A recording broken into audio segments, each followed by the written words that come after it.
Vamos lá então, meu povo, retomando aqui os trabalhos. Segunda aula do dia 25/5, Alexis de Tocqueville. Vamos lá.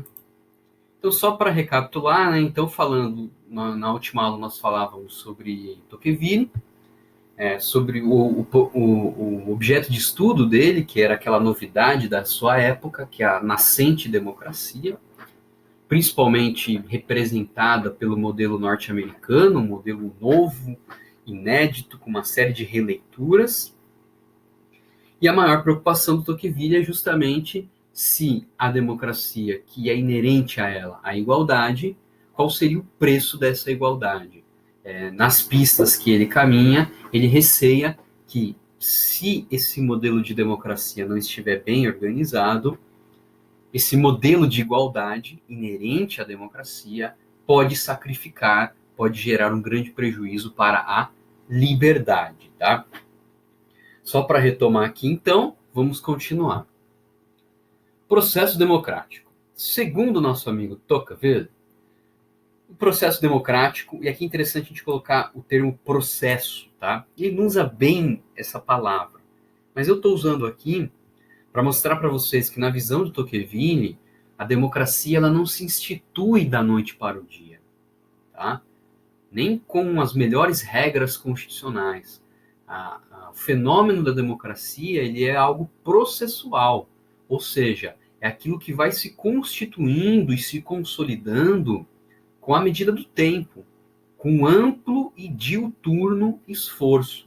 Então não se tem democracia por decreto, tá? Se criam condições democráticas, e isso ao longo do tempo, tá? Então, o processo democrático, na perspectiva do Tocqueville, ele é inevitável. Tá? Ele é inevitável, ele é algo inexorável, vai acontecer, quer você goste, quer você não goste.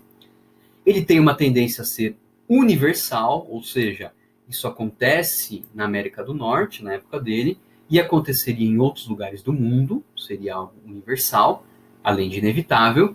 E na visão dele, isso decorreria da própria vontade divina. Aqui uma resvalada do nosso amigo Tocqueville, ainda num pensamento, de certa forma, religioso. Penso eu que ele utiliza essa perspectiva muito mais num sentido retórico, argumentativo, do que na crença sincera dele de que haveria uma vontade divina conduzindo os homens. Não sei. É algo que teria que se pesquisar melhor, eu não tenho essa resposta, tá? Mas, segundo ele, parar a democracia seria lutar contra a própria vontade divina. Ou seja, é algo inexorável. Importante a gente extrair essa ideia. É algo que vai acontecer, é um fenômeno inevitável naquele processo histórico que ele vivia e, de certa forma, se consolidou no tempo, né? Se vocês olharem ali o final do XIX, século XX, nós vemos que foi o século XX, bem dizer, foi o século das democracias, né? Muito embora no início ali do século XX, início e até mais ou menos o meio do século XX, existiram várias tentativas de governos autoritários, até mesmo por dentro da própria democracia. Exemplos clássicos, o nazismo na Alemanha, o fascismo na Itália, em Portugal o salazarismo, aqui no Brasil, de certa forma, o getulismo, e depois a ditadura militar pós-64. Então, esse processo democrático que Tocqueville lança, que seria inexorável, que seria inevitável, peronomútil, né? Peronomútil. Nós vimos que a democracia vem sofrendo reveses durante a história. Então, o Tocqueville ele escreve no século XIX, né? Então, quer ver o livro? Vamos só pontuar. A Democracia na América é de 1835, século XIX. Tá? O século XX ele é o século de uma tentativa de implantação de uma democracia, né? Que vai sofrer esses abalos, como eu disse a vocês, né? Nas primeiras décadas do século XX, até mais ou menos meados do século XX, levando em consideração o fim da Segunda Guerra Mundial, que foi em 1945, ocorreram tentativas autoritárias significativas. A gente pode dizer que esse processo democrático mesmo, ele aparece, aspas, vencedor, depois da Segunda Guerra Mundial, a partir de 45, e isso vai variar muito de cada país, né? Talvez nos Estados Unidos, mas aqui no Brasil, falar em democracia é falar numa montanha russa. Uma hora tá lá na crista, de repente desaba e vai a zero, depois começa a engatinhar de novo. E o atual momento histórico que a gente vive mostra muito disso, né? Nós estamos sofrendo a democracia brasileira, do ponto de vista institucional, né? Porque quando a gente fala em democracia, depois eu vou falar um pouco melhor sobre isso nas aulas seguintes. Nós não estamos falando apenas de um regime onde há participação popular. Tá? Isso é um elemento muito frágil para se definir uma democracia. Também é extremamente importante, quando nós falamos em democracia, falar das instituições que uma democracia forma. Tá? O regime democrático, ele se sedimenta, ele se sustenta em instituições democráticas, e não só apenas o voto. Tá? Tais instituições, por exemplo, o voto, certamente, mas também a separação de poderes, a independência judicial, a independência do parlamento, a liberdade de imprensa, a liberdade de manifestação. Então, quando falamos em democracia, não é apenas um regime que tem participação popular. Isso é um elemento extremamente frágil para definir uma democracia.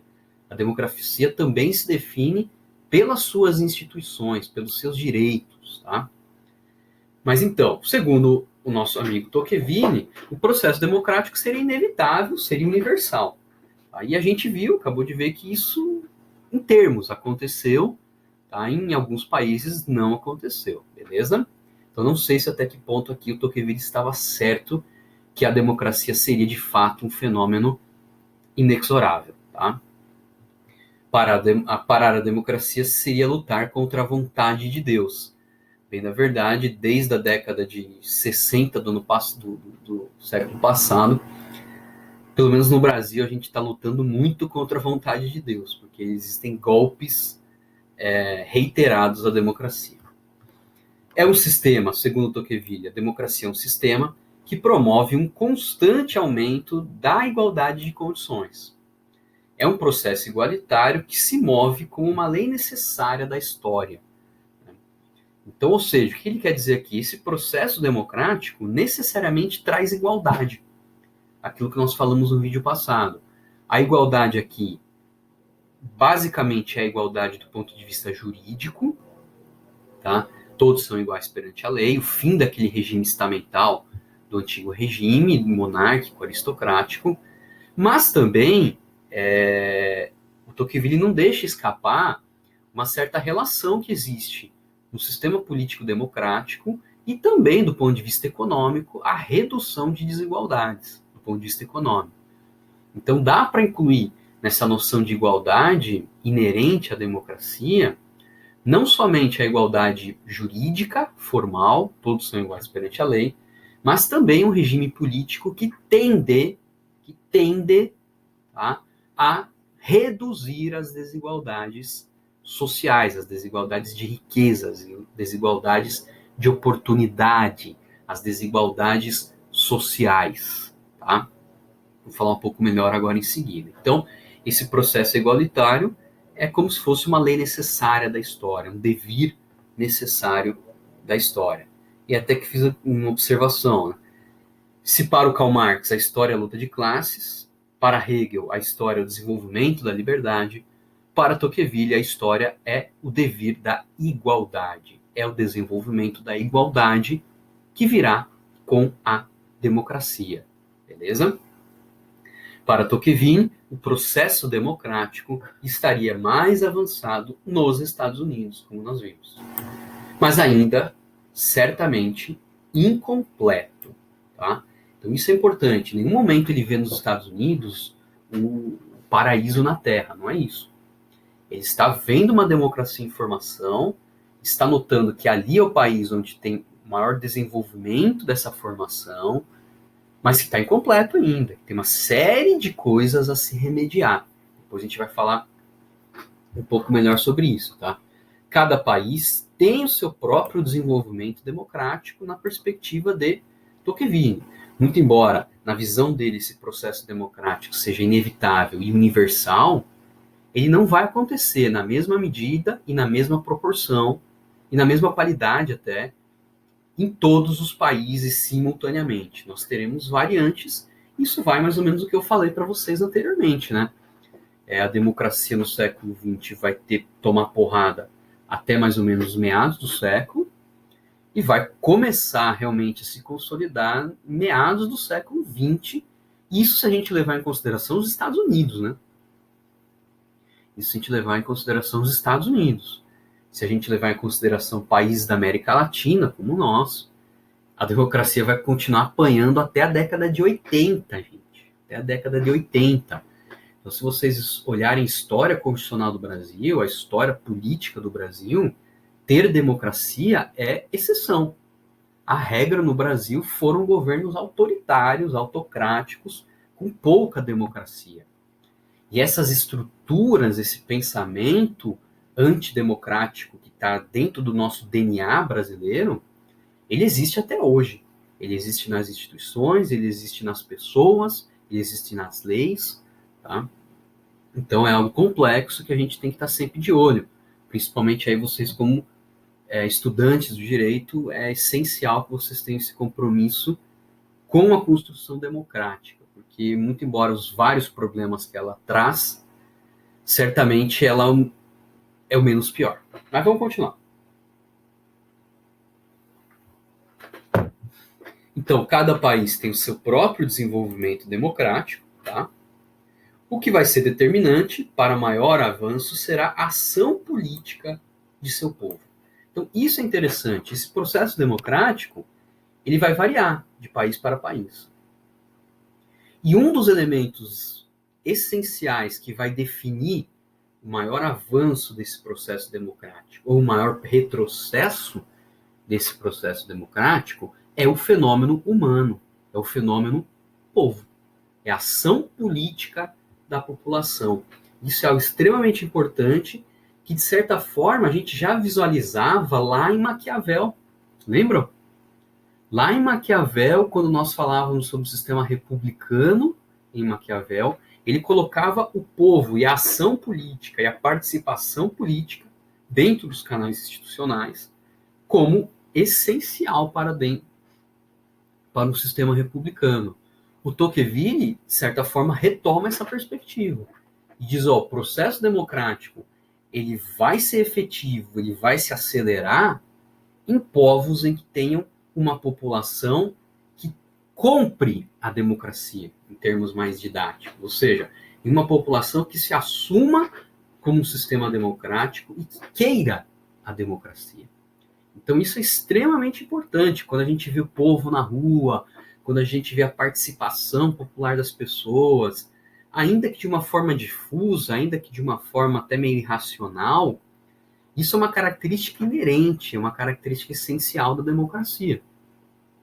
O maior perigo das democracias é quando as ruas se silenciam. Tá? Isso é o maior perigo. Quando vocês ouvirem o silêncio das ruas, ou seja, quando a população não está mais participando, por canais institucionais ou não, aí sim a gente tem que começar a ficar com muito receio. Ou atualmente, como a gente está vendo, né, esse barulho das ruas também pode ser também antidemocrático, contra o próprio sistema. Muitos dizem que é a noção do ter o direito a destruir o próprio direito. Depois a gente vai ver um pouco melhor sobre isso, tá? Então, o que é determinante para o maior avanço da democracia, desse processo democrático, que varia de cada país, será a ação política de seu povo. Beleza? Igualdade. Vamos falar sobre um pouco da igualdade. Para Tocqueville, a história é o devir, é o desenvolvimento da igualdade. E o regime que melhor desenvolve a igualdade é o regime democrático. Tá? Igualdade em que sentido? No sentido de ser um processo longo de redução das desigualdades. Não só do ponto de vista econômico, mas, sobretudo, do ponto de vista cultural e político. É aquilo que nós falávamos anteriormente. Não dá para dizer que o Tocqueville seja um teórico socialista, que ele está dizendo que haverá uma igualdade de condições entre as pessoas. Não. O que ele está vislumbrando é que esse regime democrático, que promove necessariamente a igualdade, ele sim promove uma igualdade jurídica do ponto de vista formal, e ele também aparece como um mecanismo que vai trazer igualdade de oportunidades. Essa igualdade de oportunidades permite o que a gente chama de circulação social. Ou melhor dizendo, permite aquilo que nós podemos chamar de mobilidade social. Impede aquele modelo aristocrático do antigo regime, ainda monárquico, estamental, daquela noção de que o sujeito nasceu na família de agricultores, ele morre na família de agricultores. A igualdade dentro de uma democracia, ela é sobretudo o estabelecimento de acesso, tá, a oportunidades de um modo igual. E é justamente através desse acesso de oportunidades é que se possibilita a chamada mobilidade social, se possibilita a chamada circularidade social. Tá? Então, é esse sentido de igualdade. Então, isso gera uma redução de desigualdades? Gera, evidentemente que gera. Óbvio que você tem que olhar isso por gerações, né? Essas desigualdades dificilmente elas acabam em uma geração. Mas se você olhar para trás, pense na sua família especificamente. Talvez você encontre lá um imigrante italiano, português, alemão, que veio da agricultura, ficou na agricultura, mas em algum momento houve uma mobilidade social, seja com seus pais, seja com seus avós, onde essa geração dos seus pais, dos seus avós, teve um upgrade do ponto de vista socioeconômico.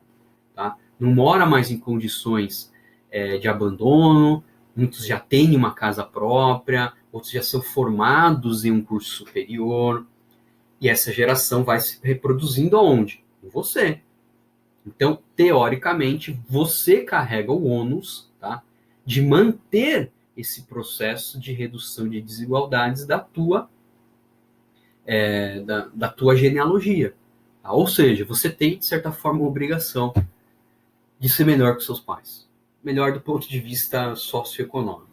Tá certo que essa perspectiva é bem delicada, mas é a forma que eu vejo. Eu entendo que nós carregamos o dever de superar os nossos pais, do ponto de vista econômico, social, intelectual, cultural, porque eles nos entregaram uma carga de cultura. A gente pega essa carga e a gente tem que entregar para os nossos filhos algo melhor, um acréscimo. Tá? Mas isso é uma perspectiva minha ideia não serve nada para vocês. Então, voltando a Tocqueville. A igualdade, então, é um processo de redução de desigualdades, não só do ponto de vista econômico, mas também do ponto de vista cultural e político. Tá? Ou seja, as pessoas agora passam a ter mais igualdades de oportunidade, tanto do ponto de vista econômico, quanto do ponto de vista cultural, quanto do ponto de vista político. Cultural do ponto de vista de educação, tá, gente? Inclusive, o Tocqueville via nos Estados Unidos grandes problemas. Lembra que a gente falou? Que ele disse que a democracia nos Estados Unidos estava mais avançada, porém incompleta ainda. Que tipos de problemas o nosso amigo Tocqueville aponta na democracia americana? Preconceitos de raça, tá? E a marca indelével, vergonhosa da escravidão, tá?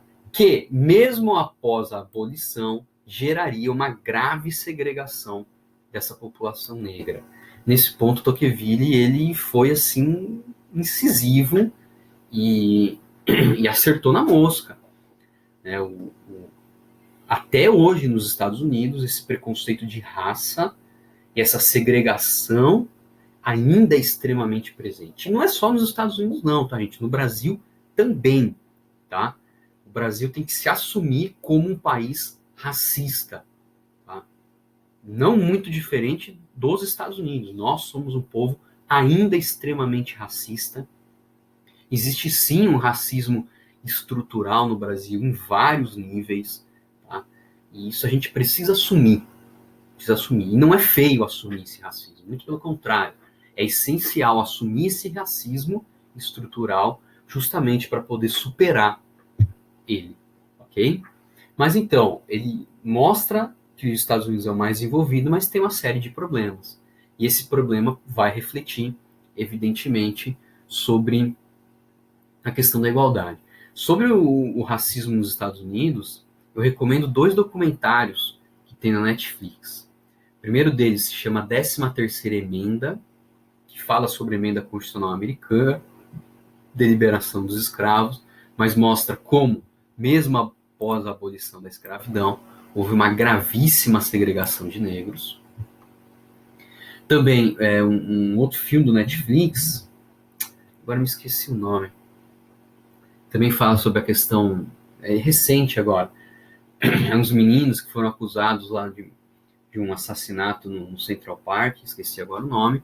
E tem um filme que eu assisti recentemente, acho que do ano passado, o nome do filme é Luta por Justiça, que fala justamente sobre como o sistema de justiça americano, judiciário, polícia, eles tratam o negro de uma forma diferente em relação ao branco. Enfim, tem uma série de comprovações evidentes sobre isso, e não seja mais um ignorante a falar que não existe racismo nem nos Estados Unidos nem no Brasil. Você fala isso, você comprova que você é um asno. Tá? Então, continuando. Existem fatores geradores de igualdade. Existem fatores geradores de igualdade. Qualquer elemento cultural, na perspectiva de Tocqueville, seria um fator gerador de igualdade. Qualquer elemento cultural que, de alguma medida, permita aos indivíduos considerarem-se como iguais. E aqui uma baita sacada do Tocqueville mostra como ele tem o pé fincado na sociologia. Tá? O que promove igualdade, na perspectiva dele, não é somente as leis. Não é somente a lei está dizendo todos são iguais perante a lei. Isso é muito pouco. Tá? É importante. Importante, melhor dizendo. Tá? Não é pouco, não. É importante. Isso é bem relevante. Mas isso não é suficiente. Ter uma Constituição ou ter uma lei dizendo que todos são iguais perante a lei é algo necessário para a igualdade. Mas não é algo suficiente para a igualdade. Por quê? Além disso, nós precisamos ter outros elementos, tá, que promovam a igualdade, do tipo hábitos, crenças, cerimoniais, até mesmo festividades, onde seja possível que os indivíduos considerem-se como iguais. Então, não basta só o direito. É preciso ter um processo de construção social democrático. Tá? Por exemplo, vamos dizer aqui procedimentos antidemocráticos, cerimônias públicas que não são abertas a todos. Isso gera desigualdade. Ao contrário de cerimônias públicas que são abertas a todos. Isso gera uma sensação de igualdade. Isso faz com que eu me considere um igual. Tá? Isso também do ponto de vista cultural. Eu dou aqui um exemplo que eu acho que é bem didático.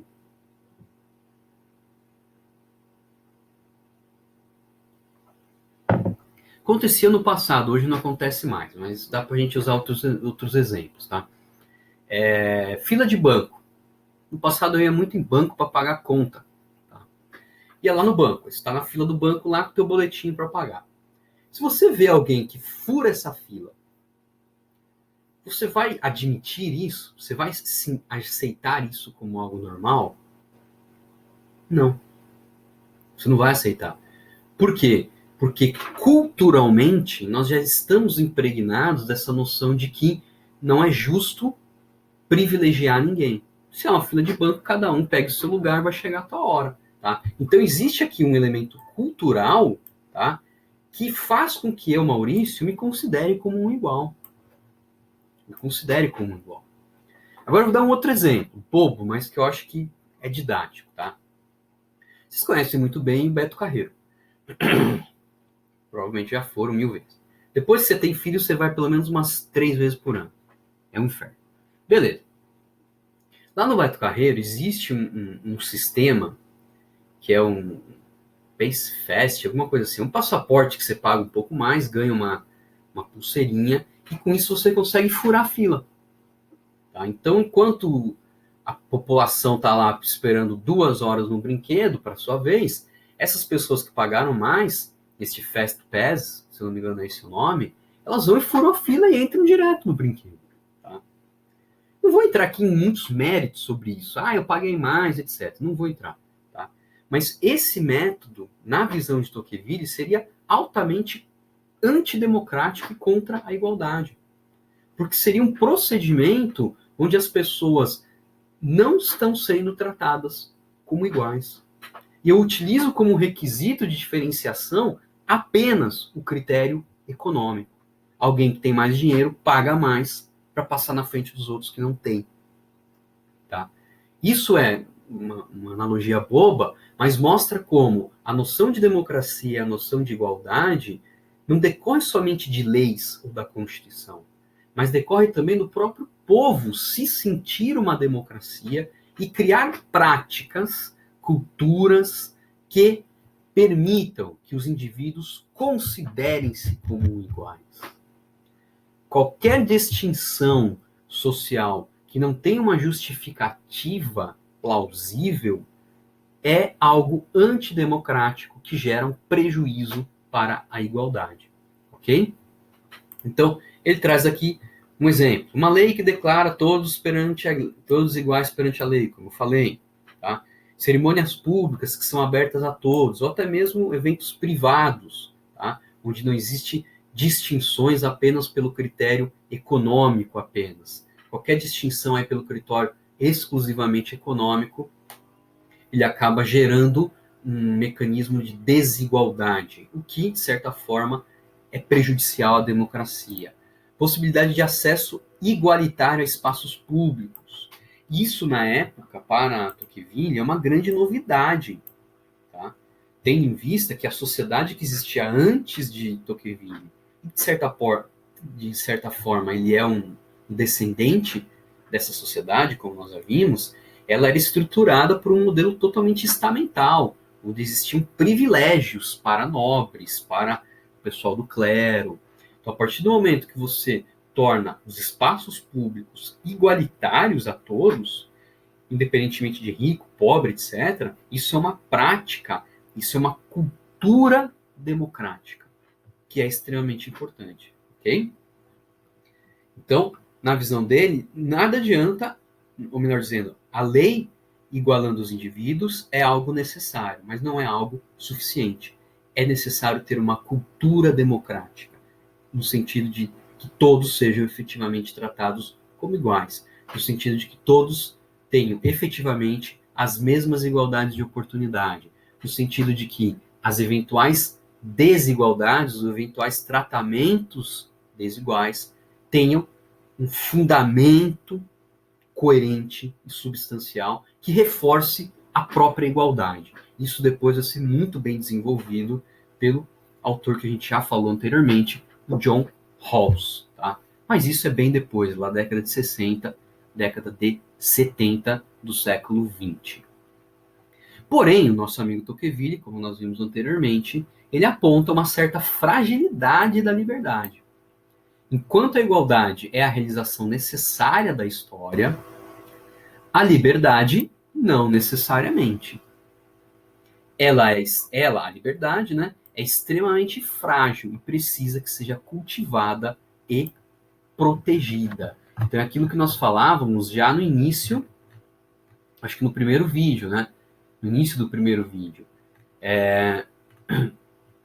A liberdade, a democracia, a igualdade, ela é ontológica e inerente à própria democracia. A grande preocupação do nosso amigo Tocqueville é se essa igualdade não vai sufocar a liberdade. Beleza?